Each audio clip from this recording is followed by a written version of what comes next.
How's the United States' 249-year-old experiment in democracy going? On this show, we've discussed how the long-vaunted systems of checks and balances is being tested by a president who's made a grab for more power than any U.S. leader since the Second World War.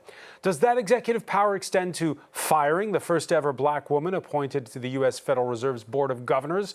Now, ostensibly, it's because Donald Trump wants his way on a malleable central bank that would lower interest rates at his command. But why single out Lisa Cook? Similarly, it's in the name of lowering the crime rate that the U.S. president's bent on deploying federal troops to major cities. But is it also because the likes of Chicago, Washington, Baltimore are opposition strongholds whose mayors just happen to be African Americans?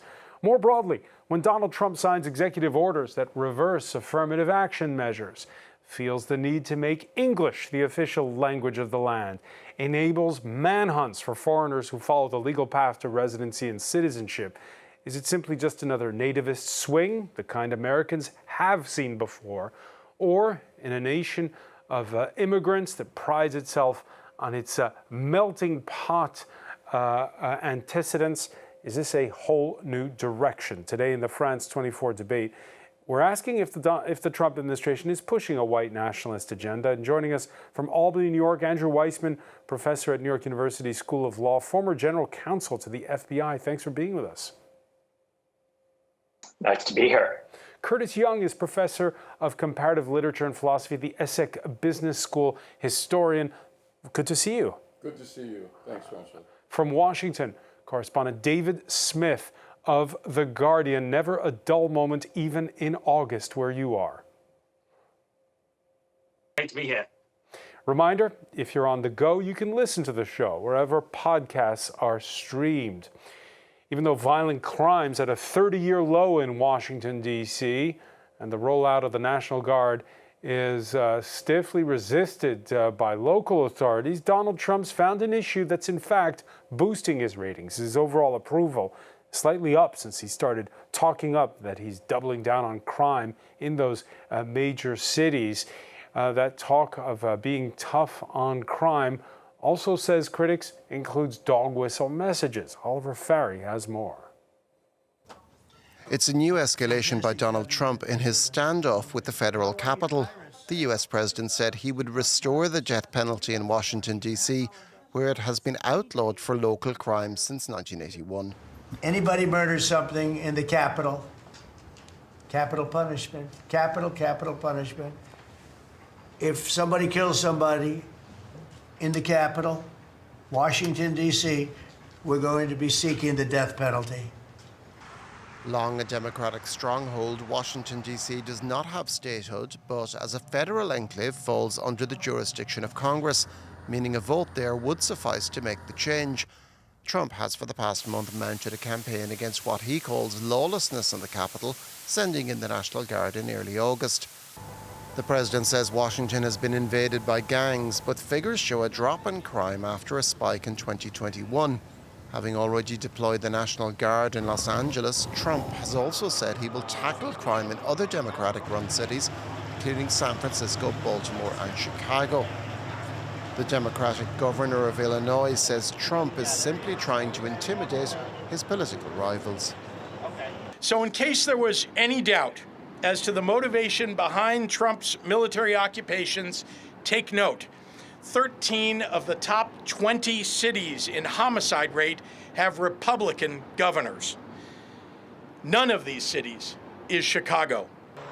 Federal law allows the US president to deploy troops in the event of an insurrection or the inability of police to maintain order.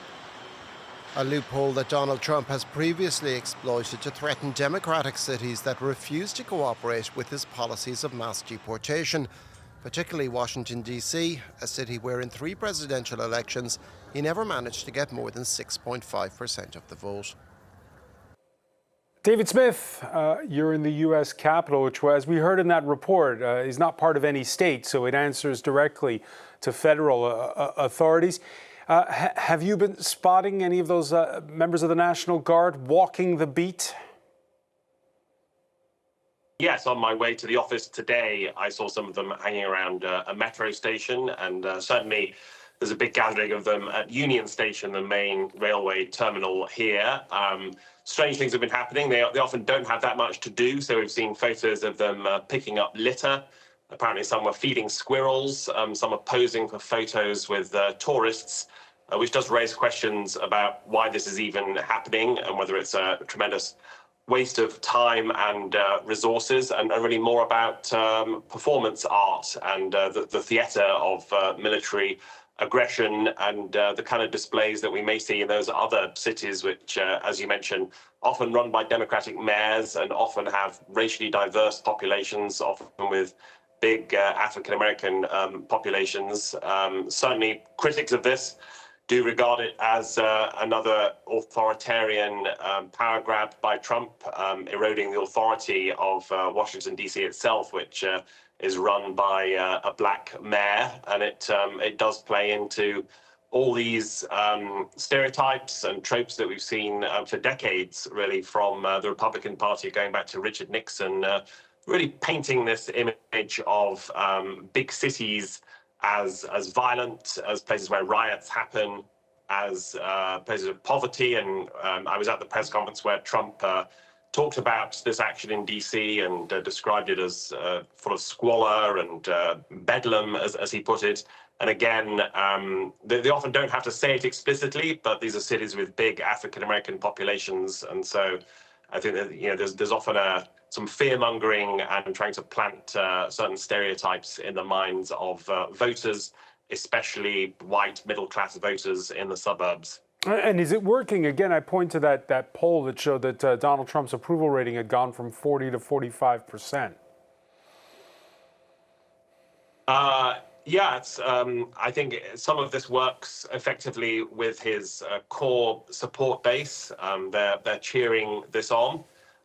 There are even some residents of Washington, D.C. who say crime has been neglected for a while. We're actually glad to see some more police on the streets, and that's why at least some observers think Trump is onto a winner here politically, because it puts his opponents, the Democrats, in a tough spot. If they say the wrong thing, they are perceived as being soft on crime. But at the same time, Trump's approval rating continues to sink. There was a poll on Friday that he's down to 40% approval and 56% disapproval. There is a great paradox that he seems to be becoming ever more powerful, and at his cabinets there's ever greater loyalty, and some would say sycophancy. And yet in the wider country, he's actually very unpopular in many quarters. We saw that again last night in a state special election in Iowa, where a Democrat won in a very Trump-friendly district. We see it in Republican town halls where there is anger and discontent. Members of Congress are hearing that. Republicans may well struggle in next year's midterm elections. And just one other notable point is, Trump is not sending the National Guard and heavier policing into Republican states and cities, often with big white populations, where in some cases crime is actually worse than these Democratic targets. So Andrew Weissman, not sending the National Guard to Republican areas where crime statistics are in fact worse. So what is this about? Well, I think it's very hard, at least for me, to not view this as another racist act by this president. Remember that he famously attacked Obama with the birther conspiracy theory that he wasn't an American. He also began his initial campaign the first time by attacking a judge, saying he's a Mexican when he in fact was an American. He famously at Charlottesville said there were good people on both sides. One side of that were Nazis. As President Obama said, how hard is it to be against Nazis? So there is a history, a documented, clear history with President Trump of racist comments and racist activity. And what else can explain, if you really cared about sort of security and being pro law enforcement and cared about crime statistics, why wouldn't you send in people to where the crime is worst? And that isn't happening. I think it's very rich to think that this president of all presidents actually cares about crime. Remember, he is a convicted felon. He has surrounded himself with people who are convicted felons. He released and pardoned hundreds of people who participated in the January 6th insurrection, many of whom had attacked law enforcement, the Capitol Police on that day, who were protecting our nation. And so it all seems very much like a ruse to continue a racist agenda. Andrew Weissman, like the rest of our panelists, myself included, we're all politics junkies who follow the news all the time. Where you're sitting right now in Albany, New York, a mid-sized city, do people look at this, as David called it, theater? And what's their reaction if they're watching it from afar? So I don't know the answer to that. I think that America is so divided that I think it's very hard for people to sort of look just dispassionately at the facts.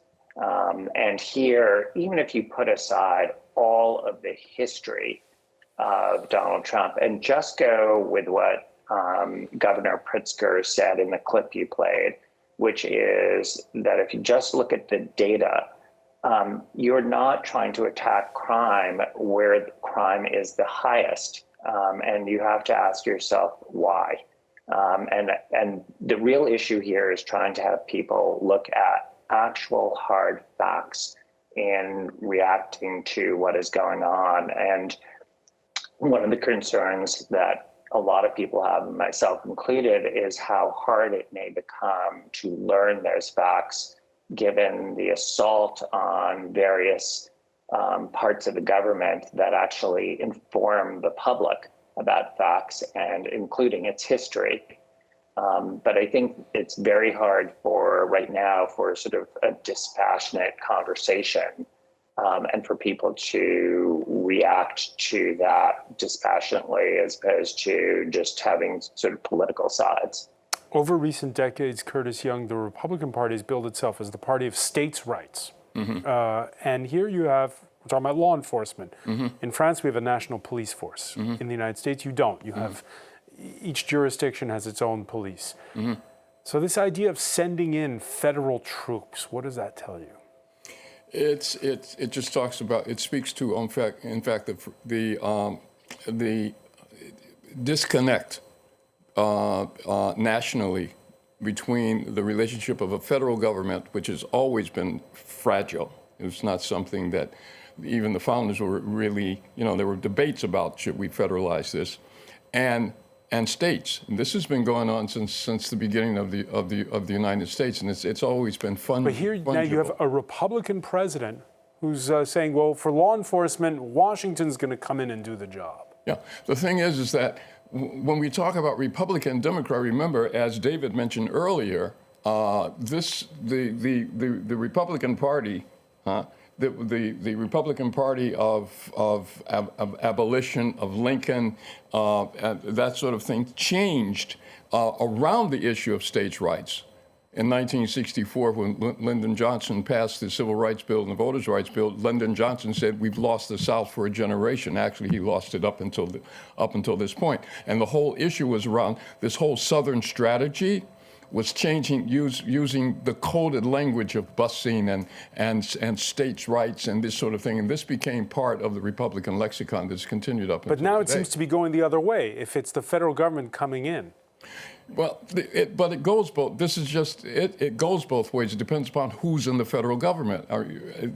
For example, the whole idea of what Tom DeLay did back in 2004 beginning with the gerrymandering, which changed Texas into a Republican state for the first time since Reconstruction. It was instrumentalized. That's what I'm trying to get at. But for a bigger question, I want to go back to things that David mentioned earlier. This thing that Trump is doing is really, it echoes a long history of racial exclusion and surveillance of African American communities.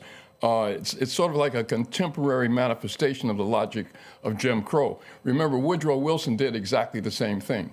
When Woodrow Wilson was elected president, first Democratic or second Democratic president, Grover Cleveland was before him, since the Civil War, one of the first things that Wilson did under the tutorship of his son-in-law and the Postmaster General was to resegregate Washington, which had been integrated.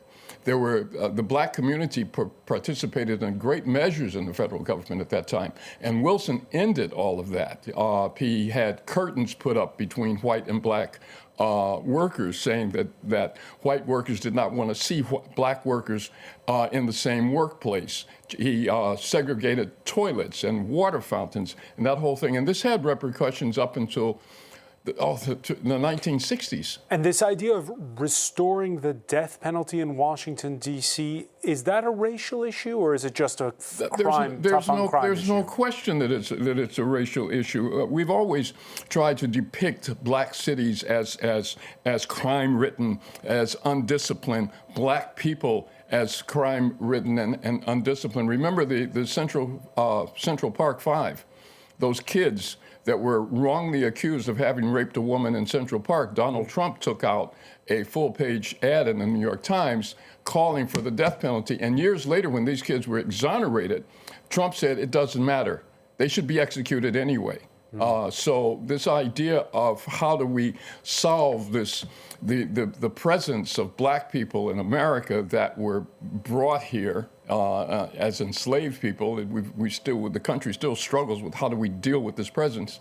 Donald Trump is no holds barred in terms of his racism. I think the great this all kind of kicked off at the correspondence dinner, Barack Obama, when poked fun at him. That they made fun of him. I'm looking. And so there's grievance there. Yeah. This was before Trump was elected. This is before Trump was elected, but this is where Donald Trump really decided I'm going after these, and they're on his enemies list. All right. Also, in this week's news cycle, officially it's over uncorroborated allegations that Lisa Cook said to have lied to the bank about which was her primary residence when she applied for a mortgage, that Trump announced the sacking of the first African-American ever appointed to the Board of Governors at the U.S. Federal Reserve. On Tuesday, a report at the White House asked the U.S. president about his motivations. You have spoken out very strongly for a long time about what you see as the weaponization of government. Is your administration weaponizing government by digging into the mortgage records of officials? No, they're public. I mean, you can find out those records. You can go check out the records yourself. And you should be doing that job, actually. You wouldn't do that because that's not the kind of reporter you are. But you should be doing that job. I shouldn't have to be doing it. If you did your job properly, we wouldn't have problems like Lisa Cook. We wouldn't have problems like Lisa Cook. Andrew Weissman, why is he singling her out? Well, we don't know if they have looked at all of the mortgage records for the 7 members of the Board of Governors of the Federal Reserve, but it's no secret that this president wants control over the Federal Reserve, something that could send shockwaves not just to the economic community in the United States, but globally, because the Federal Reserve is independent so far. It's notable, by the way, that the chair, Chairman Powell, was put there by Donald Trump, but because the chair, Chairman Powell, is not doing what the president wants, he clearly was trying to get rid of him. He would like to, it's clear, open up another seat so that it gives him essentially control of the board in terms of the number of people he has put there. And again, I think that we're seeing a ruse. even if we don't have any evidence of it yet, but even if there is a discrepancy that Ms. Cook has on some mortgage applications, it's just so rich for that to be coming from this president. Remember, he is a convicted felon. He is really concerned about what Ms. Cook may or may not have written on potentially knowingly, potentially unwittingly, as to what her residence was on a loan application. It just reeks of being a ruse to have control. And you have to ask the question, why her? Why is she the one that they're going after? There may be a reason that they couldn't find anything on any of the other people who are appointed by sort of non-Trump people. We don't know that yet, but it is of a picture with this president that it is looking for excuses to have no checks and balances in the American system of government and to have all decisions, including economic decisions, being made from the White House, something that we see in the Department of Justice. We see it now in the courts, and is something that is a huge, significant problem in terms of the history of this country that we've had for well over 200 years that is being challenged by this president. David Smith, the idea of justice being blind and that the U.S. president not overreaching his powers, it's not something one way or the other that seems to be moving markets much yet. We've seen bond yields which have risen, but moderately in the last couple of days. The stock market has not been spooked at all. How are people taking this showdown between, again, a U.S. president and the first ever African-American woman appointed to the Fed? I think there's still concern. I mean, the stock market has been defying gravity for a while. In this instance, I think perhaps they were reassured that Lisa Cook is fighting back and has launched a lawsuit to try and stay in her job. So that outcome is uncertain. The economy has also been insulated a bit by just the incredible investment in artificial intelligence. For now, Democrats are keen to remind us the stock market, of course, is not the economy, and there are certainly other warning signs about inflation and how people are struggling to pay high prices and perhaps some weakness in the jobs market. So Trump may yet struggle there in the midterm elections. Just one thing I'd like to add in terms of why Lisa Cook was targeted. It was also notable earlier this year, Trump ousted Carla Hayden, who was the first Black person to head the Library of Congress.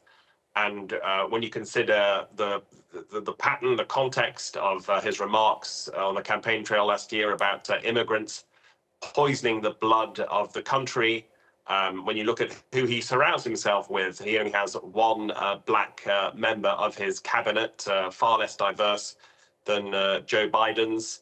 One of so many striking decisions earlier this year was to allow white South Africans to claim asylum in the United States at the very moment that he's imposed a travel ban on many other African and Middle Eastern countries. And I think one other striking thing to bear in mind, Andrew mentioned earlier, the Charlottesville rally involving the neo-Nazis and the far right many years ago. Now, in the second Trump presidency, we actually see very few far-right rallies, and some of the leaders of the extremist groups have been quoted as saying, what is there for us to protest about anymore? We love this administration, it's doing what we want. Some of those very fringe, extreme right-wing elements from the past now really feel they have a seat at Donald Trump's table. The face of Trump's effort to massively deport undocumented foreign workers, by the way, back in custody this week, the administration in June was forced to take back Kilmar Abrego Garcia. He's a 30-year-old native of El Salvador, where he was deported without due process. When he tried to normalize his status as an asylum seeker, he was arrested in Baltimore on Monday, faces deportation to Uganda. where he's never been. Again, I ask you the question, David Smith, about how it's all playing, whether overall it matters. You mentioned a by-election at the state level in Iowa, but when we saw that the presidential election, many who voted for Trump said they did so for economic reasons. Are they indifferent to all of this? Not indifferent. It's obviously very hard to generalize about the entire population. Again, I think the real hardcore Trump base, if you went to a Trump campaign rally, they would still be cheering this on. Indeed, a few months ago, I did go to a Trump rally where there was this lurid video played of undocumented immigrants being arrested, put on a plane, taken to El Salvador wearing chains, frog marched into a prison.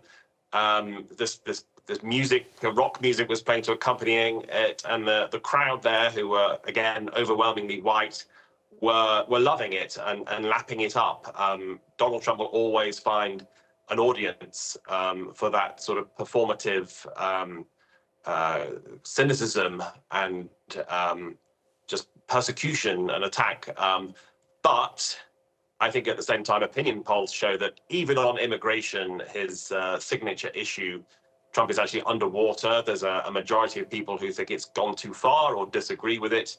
And we're hearing concerns raised even among his supporters that this is actually negative for businesses. There are farmers, hoteliers, restaurant owners, people who run meatpacking plants who say, look, I've had this worker, undocumented person as they may be, who's been working for me 20, 30 years. They're a great person. They're doing a great job. They pay their taxes.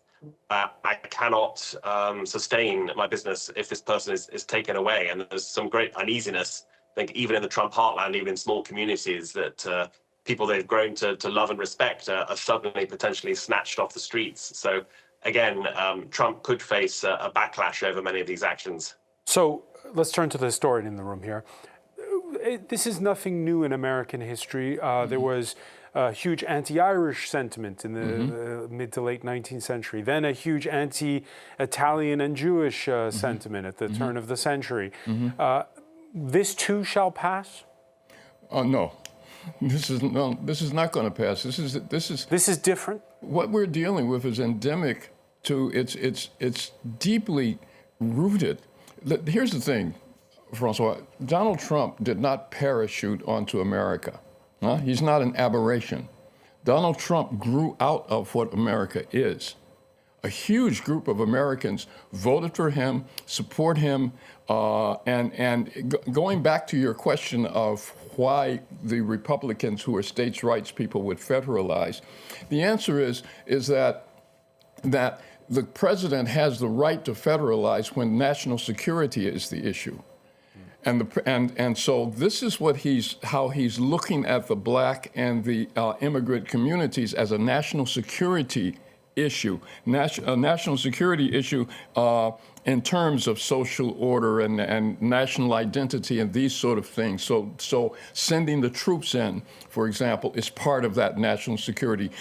Removing from the Joint Chiefs of Staff, remember the chairman of the Joint Chiefs of Staff, first black guy to go, taking Obama's portrait and removing it and hiding it behind a closet on the second floor of the White House. His attack on the Smithsonian, the DEI, universities, diversity, the whole idea, make America great again means make America white again. And this is not going to pass, because the thing is that the white so-called majority in the world is a minority in terms of population. And population change is just going to continue, and it's not a political thing. It's a human thing. All right, but there may be a blip. Foreign-born Americans reached a high of 15% at the start of the year. It's around a little over 10% here in France since January. This is foreign-born Americans. The U.S. Census figures show the first drop in decades. By June, the country's foreign-born population had shrunk by more than 1 million people, marking the first decline since the 1960s. It was the Pew Research Institute compiling statistics from the U.S. Census Bureau. And here you see the graph, the picture from 1850 until the present, the percentage of the U.S. population that is foreign-born. If we've hit a peak and it's started going down, again, that percentage of, as you say, whites, maybe it is going up. Well, in terms of the global population, I mean, you know, one of the largest populations in the world, a major population in the world, and the youngest population in the world is Africa.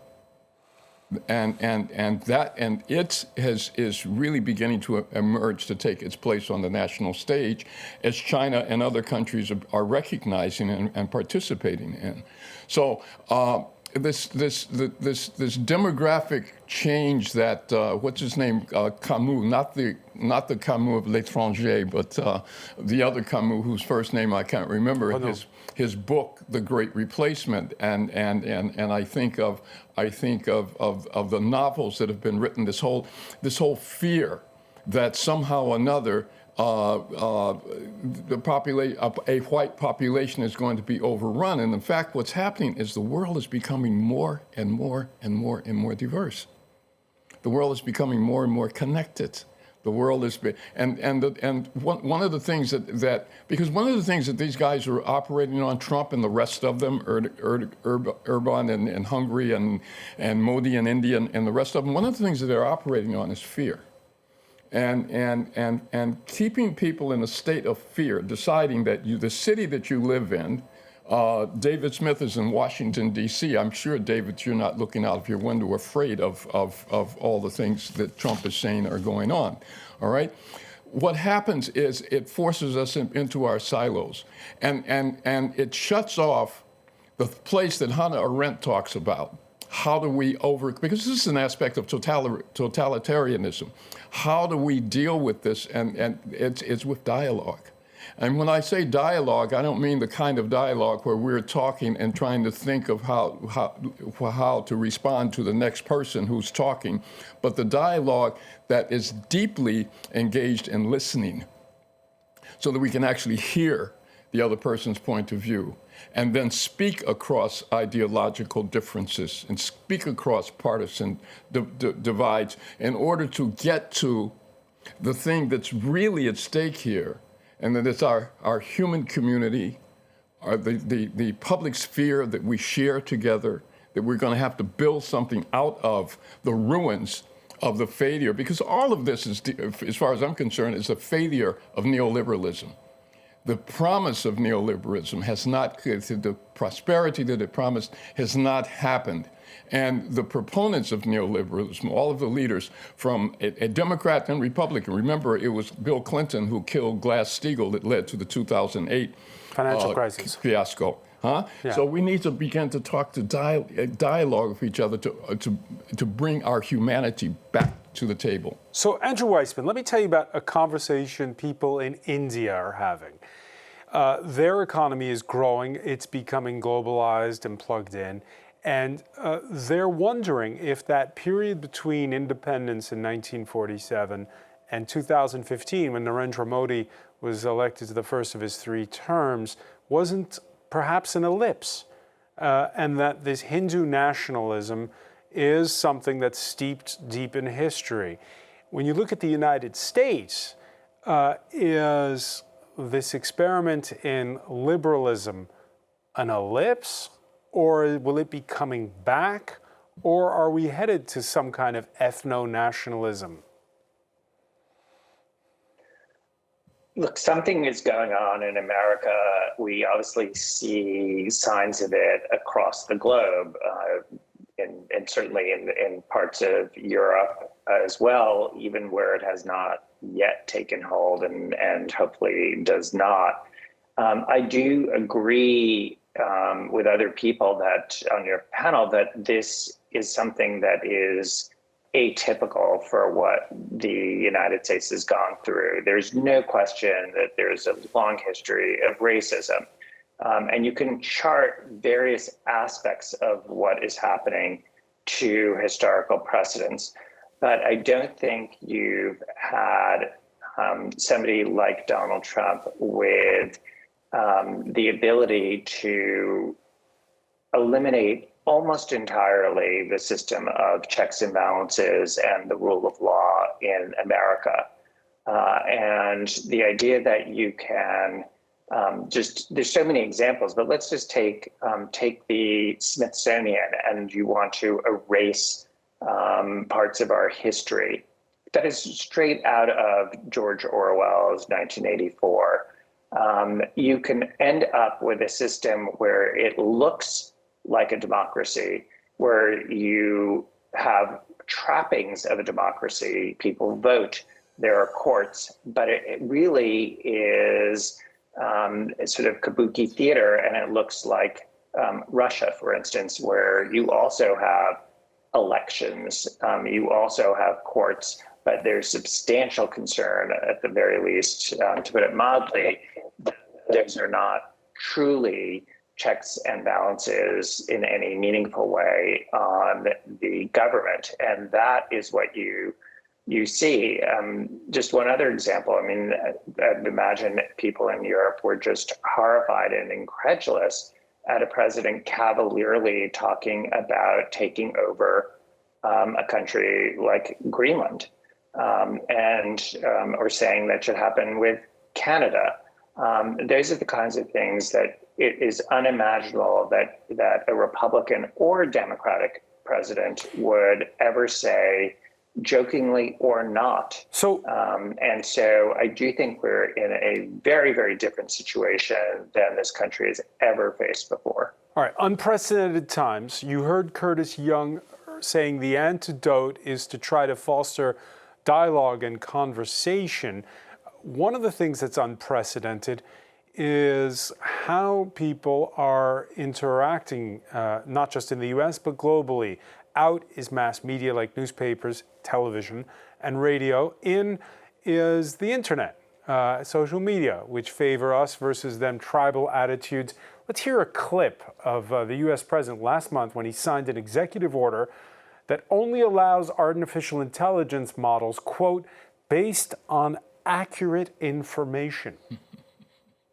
This executive order will ensure that when the federal government procures or promotes different AI models, that those AI models are ideologically neutral, that they don't embrace wokeism and critical race theory and all of these terrible theories that have done so much damage to our country.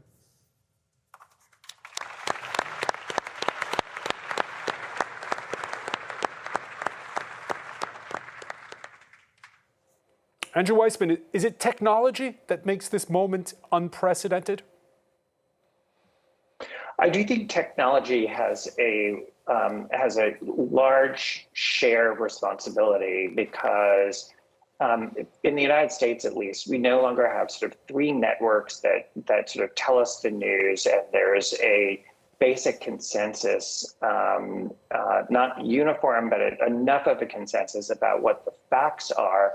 And then people argue about what to do about it. But now, because you can live in your own bubble and your information bubble, and you are not confronted with opposing views and that sort of rational discourse that you've been talking about, you have people just sort of saying, well, this is what the facts are, when it's really saying black is white and when it's not. And so I do think that the information bubble is a real problem.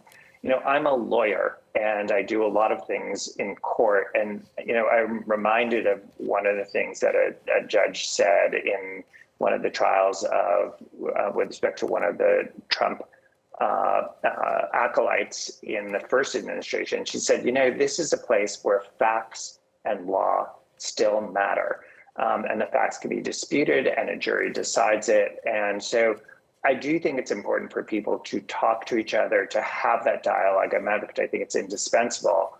But it also is the case that courts have an important role to play in deciding something that has always been decided in the courts, which is they decide when there's disputed facts, what actually happened. And both sides get to be heard and present evidence, and a decision is made. And I think that has to be a part of how to go forward. All right. Will the courts come to the rescue of a democracy? That's a question we'll have to follow in another show. Andrew Weissman, I want to thank you for joining us from Albany, New York. David Smith in Washington. Curtis Young, thank you for being with us here in the France 24 debate.